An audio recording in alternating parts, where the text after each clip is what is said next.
Octavio Paz diría en su texto El laberinto de la soledad que despertar en la historia significa adquirir conciencia sobre nuestra singularidad, momento de reposo reflexivo para entregarnos al quehacer. Posiblemente Juan Rulfo y Mario Azuela pensaron estas mismas palabras, obviamente de manera diferente a Octavio Paz, antes de escribir sus obras. Despertar la historia en el siglo XX implica asomarse a los hechos de impacto dentro del contexto, como la crisis española de finales del siglo XIX, el contexto de la Primera Guerra Mundial, el contexto de la Revolución Soviética y la Revolución Mexicana. El caso que nos atañe es la Revolución Mexicana. El amor de mis amores, a mi más bonito. Luego de esto, entre 1913 y 14, después del estallido de la Revolución Mexicana en 1910, surgió una corriente literaria marcada por este hito, donde se destacaron autores como Mariano Azuela, Martín Guzmán, entre otros, que de una u otra manera estuvieron ligados a esta revolución. Y dieron a sus novelas características realistas donde esperaban mostrar con esto todas las violencias generadas por la revolución, mediante figuras como el caudillo, la violencia cruda, la misma muerte, adoptando diferentes formas como la narración autobiográfica, el relato episódico y la narración donde el protagonista era el pueblo. Sin embargo, ninguna novela de la revolución ha abarcado esto totalmente, ya que todas se enfocan o en algunas regiones o en uno u otro bando de la revolución. Según Antonio Castro Leal, la novela de la revolución es el conjunto de obras narrativas inspiradas en las acciones militares y populares, así como también en los cambios políticos y sociales que trajo consigo el movimiento de la revolución, siendo este el primer motivo novelesco que trascendió las fronteras del país por su vitalismo, su estilo escueto, esquemático, directo y sencillo. Cierra tú que cruzas el espacio, ve hasta dónde. Para la época, las letras tenían un cómo y una forma. Según José Miguel Oviedo, la literatura hacía parte de las grandes discusiones ideológicas e intelectuales de la época. Por lo tanto, se creía que existía un compromiso político dentro de ellas. Es decir, dentro de ese mismo contexto de las obras, se llegó a plantear lo siguiente. Según Octavio Paz, la revolución significó una gran explosión. Esa explosión la podemos ver en los de abajo, que es una gran explosión revolucionaria dentro del ejército a la cabeza de Demetrio Macías. Y por otro lado, vemos la aventura de un Juan Preciado en Pedro Páramo que va en busca de su padre dentro de una gran ciudad fantasma como lo podría ser Comala. Dentro de ese proceso de explosión existe lo que llamaría Paz luego como el proceso de contemplación del mexicano, en el que el mexicano se pregunta el por qué y el qué de las cosas. Es precisamente tal vez esa pregunta que empieza a rondar en la cabeza de Demetrio Macías dentro de la revolución y la pregunta que empieza a rondar en la cabeza de Juan Preciado dentro del porqué de lo que hizo su padre en esa idea de revolución. El mexicano que nos muestra la novela de la revolución, los de abajo, Pedro Páramo, es aquel que dentro de la efusión sentimental cae en cuenta de las limitaciones que tiene su proyecto de revolución. Se enfrenta a la vileza humana, como es el caso de Demetrio y del güero Margarito. En fin, de toda la compañía a la cabeza de Macías. Al final, queda la soledad de la revolución, la imposibilidad de la victoria. Juan Preciado se enfrenta a los rastros del paso de un gran terrateniente como lo fue Pedro Páramo. Oye las voces que pueblan la ciudad y aún se escucha el rumor de la batalla de los cristeros. Se recuentan las hazañas de Pedro Páramo y Rentería, la lucha revolucionaria y espiritual, la tensión.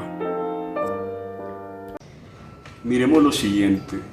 Según José Miguel Oviedo, la novela del criollismo, la novela regional, nace de la exploración de lo inexplorado, es decir, de lo que estaba nuevo y todavía no se había visto dentro de la expresión literaria, todo este carácter de la sierra. Pero no quiere decir que no haya estado explorado por Europa o por otros continentes que vivían dentro de este contexto algo paradisíaco. La nueva exploración es ahora una América por la misma América, es decir, la exploración de cómo tomamos conciencia de cómo escribimos y cómo nos expresamos nosotros mismos. Cierra tú que cruzas el espacio. Esto se da porque el regionalismo alude a elementos claves que, según José Miguel Oviedo, son el paisaje local y la tipicidad de la naturaleza, entre otros. En los de abajo, esta peculiaridad sucede de forma constante mediante las descripciones de los lugares en las narraciones y los diálogos, en especial de Pancracio, que, con sus frases a medio terminar y su acento serrano, determina su lugar de enunciación. Además, en su desarrollo como personaje, mediante su muerte, muestra la forma en que los revolucionarios empiezan a morir por contiendas entre sí. En Pedro Páramo, el lenguaje contiene diminutivos, arcaísmos, indigenismos y demás, con el fin de lograr personajes más reales y representativos del habla coloquial rural del occidente de México. Además, su estructura sin pausas genera en el lector una confusión similar a la vivida por Juan Preciado en la novela. En la novela de Mariano Azuela, Los de Abajo, podemos observar lo siguiente, que también hay una relación quijotesca entre el personaje de Demetrio Macías y Luis Cervantes. Quijotesca no solo por el apellido Cervantes, sino por el rol de la aventura. Uno que sigue y que tiene el don de la palabra, y el otro que solo tiene el don de la imaginación. ¿Pero imaginación en qué sentido? El imaginario de la revolución. En Demetrio observamos el fenómeno que explica Carlos Fuentes en la idea descalza sobre el patrimonialismo, término explorado por Max Weber. Explicarlo de manera simple sería el fenómeno de acumulación de patrimonio dentro de la lógica capitalista. Por lo tanto, se vuelve un propietario que quiere expandir ese bien obtenido. Demetrio y compañía adquieren capital en su camino por los pueblos alejados de la sierra. Estos bienes desvían la idea de la revolución, la tornan más material. Sin embargo, en la novela vemos que, tal como lo afirma Juan Brus Novoa, la revolución devora a sus participantes, degradándolos o destruyéndolos sin ofrecer a cambio un mejoramiento nacional. En Demetrio es claro cuando éste, si bien inicia tomando la delantera por arriba y llamando a los federales los de abajo, las cosas cambian rotundamente al punto que termina él sin nada y siendo finalmente el que se encuentra abajo. El mismo fenómeno ocurre con Pedro Páramo, cuyo patrimonio es Comala, el gran terrateniente que empieza a invadir este lugar. Como le explica Fuentes, cuando uno de ellos se vuelve jefe de grupo, trata de adquirir otras formas de dominación, una de ellas el patrimonio, no solo en su beneficio, sino también en busca de estatus.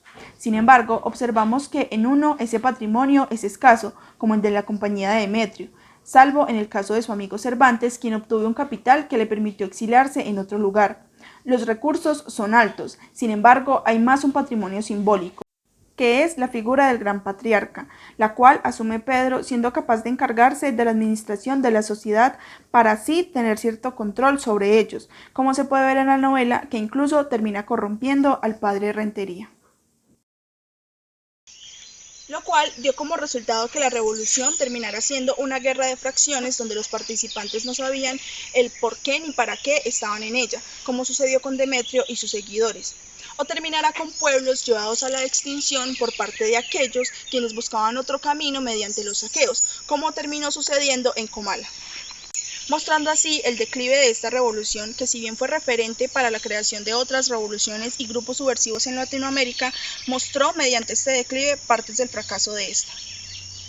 Dentro de la novela de la Revolución Mexicana podemos encontrar lo que Carlos Fuentes denominó vacilación épica, lo que tal vez quiere decir que tenemos unos personajes dentro de la cabeza de un héroe que se enfrentan a constantes episodios épicos, pero también lo que nos quiere decir que hay un enfrentamiento constante del estado natural de las cosas.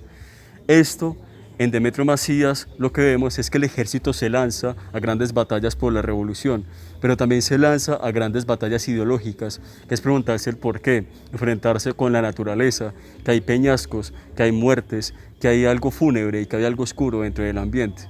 Y también dentro de Pedro Páramo observamos lo siguiente: a Pedro Páramo, que se enfrenta con sus recuerdos, a un Juan Preciado que se enfrenta con los recuerdos de su padre, con alguien que lideró la revolución y que en cierta medida llevó a cabo un ideal que terminó siendo mitificado. Pero ¿mitificado en qué sentido?